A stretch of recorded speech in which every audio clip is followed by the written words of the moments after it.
நம்முடைய தமிழ்நாடு முற்போக்கு எழுத்தாளர் கலைஞர் சங்கம் மரத்துக்குளம் கிளை ஒவ்வொரு மாதமும் ஒவ்வொரு அமர்விலும் நாம் அதை நீட்டித்துக் கொண்டு வருகிறோம் என்பதை பெருமையோடு சொல்லிக்கொண்டு இந்த நிகழ்வுக்கு வருகை வந்துள்ள அனைவரையும் முதலில் போல் மீண்டும் வரவேற்று ஒவ்வொரு நிகழ்வையும் சிறப்பாக ஒவ்வொரு தோழரும் மிக அருமையாக கொண்டு சென்றார்கள்.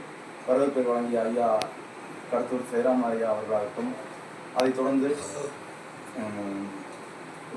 தலைமையை ஆற்றுகின்ற தோழர் ராசத்தன் அவர்களாகட்டும், நூல் வெளியிட்ட கழுகரை கவியறிவி ஐயா வேலுசாமி அவர்களின் நூல் வெளியீடாகட்டும், அதை அறிமுகம் செய்த அம்மையார் நம்முடைய தலைவர் தெய்வானம்மையா அவர்களாகட்டும், அதைத் தொடர்ந்து விருது பெற்ற தோழர் ஏஎம் சிவா அவர்களாகட்டும், அவர்களுக்கு விருது வழங்கிய பாராட்டு செலுத்திய நம்முடைய தோழர்கள் ஆசிரியர் ராமதுரை ஐயா, ஆசிரியர் சிவதாஸ் ஐயா, இவர்கள் அனைவரும் அதே போல அடுத்தது மிக சிறப்பான முத்தாய்ப்பான ஒரு பேருரையாக ஒரு நூலறிமுகத்தை வீரதிகாரம் என்று ஒரு பெரிய நூல் அறிமுகத்தை நான் முதல் இடத்துல கை நீட்ட போனால் அவர்களுக்குள்ள முன்னாள் கேட்டேன். ஏன்னா முதல் நாள் நான் சொல்லணும்னு நினைச்சேன். அவ்வளோ ஒரு சிறப்பாக இருந்தது.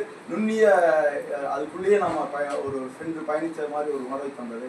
நீரின்றி அமையாத உலகின் யார் யாருக்கும் வானின்று அமையாத ஒழுக்கு நகர் திருவள்ளுவர் சொன்னதை போல அந்த நீருக்கான தேவையை, அந்த நீர் தேவையை மக்களுக்கு நிறைவு செய்ய அந்த மக்கள் பட்ட பாட்டை, அந்த அறிவியல் பட்ட பாட்டை அதை கொண்டு வந்து தன்னுடைய நூலில் பதிவு செய்த பாவலர் வெண்ணிலா அவர்களின் பாட்டை இந்த இடத்துல ஒரு செய்தி பகிர்ந்து ஒரு 7 ஆண்டுக்கு முன்பு அவருடைய கையால் என்னுடைய குறும்படம் வெளியீடு நடந்தது.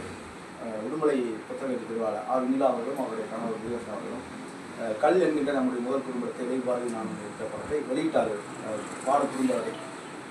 ஆனால் அந்த நூலை நான் படிக்க தவறிவிட்டேன். அதை நேரிலிருந்து படித்த மாதிரியான உணர்வை தந்தது தோழர் செந்தில்குமார் அவர்களின் அந்த நூலறிமுக உரை மிக சிறப்பான. இதுவரை நாம் கேட்ட நூலறிமுகத்திலே இது ஒரு பெரிய விரிவான நூலறிமுகம். அதுக்கே அவன் நேரம் போதவில்லை. அதை இன்னும் சேர்த்து சில கருத்துக்களை சொன்னால் அதுவும் போதாது.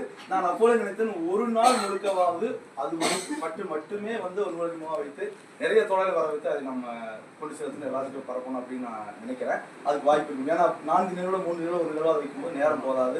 நீங்க கடிகார பார்த்துட்டே இருப்பீங்க, நீங்க பார்க்கறத பார்த்துட்டே இருப்பாங்க. நீங்க நேரம் தான் பார்த்தீங்க, நேரம் போகுதுன்னு பார்க்கல. ஆனா அவருக்கு நினைச்சாரு, ஐயோ முடியுதாரு நேரம் பண்றாங்க அவர் நினைச்சிருக்கோம். ஏன்னா பேசுறவங்களுக்கு அந்த தவிர்ப்பு இருக்கும்.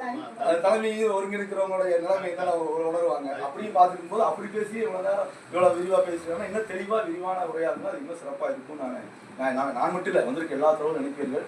அதனால அவருக்கும் இந்த நிகழ்வு கருத்துரையாற்றிய ஐயா புதியாவந்த வட்டாட்சியர் அவர்களுக்கும் உலக சிவப்பு புத்தக நாள் என்று ஒரு கூலி உழைப்பு மூலதனம் என்கிற அந்த நூலை நமக்கு அறிமுகம் செய்த தோழர் பன்னீர்செல்வம் அவர்களாகட்டும், நம்முடைய கருத்துரை வழங்கிய ஐயா தென்னமணி அவர்கள் தன்னுடைய நூலை வெளியிட்டு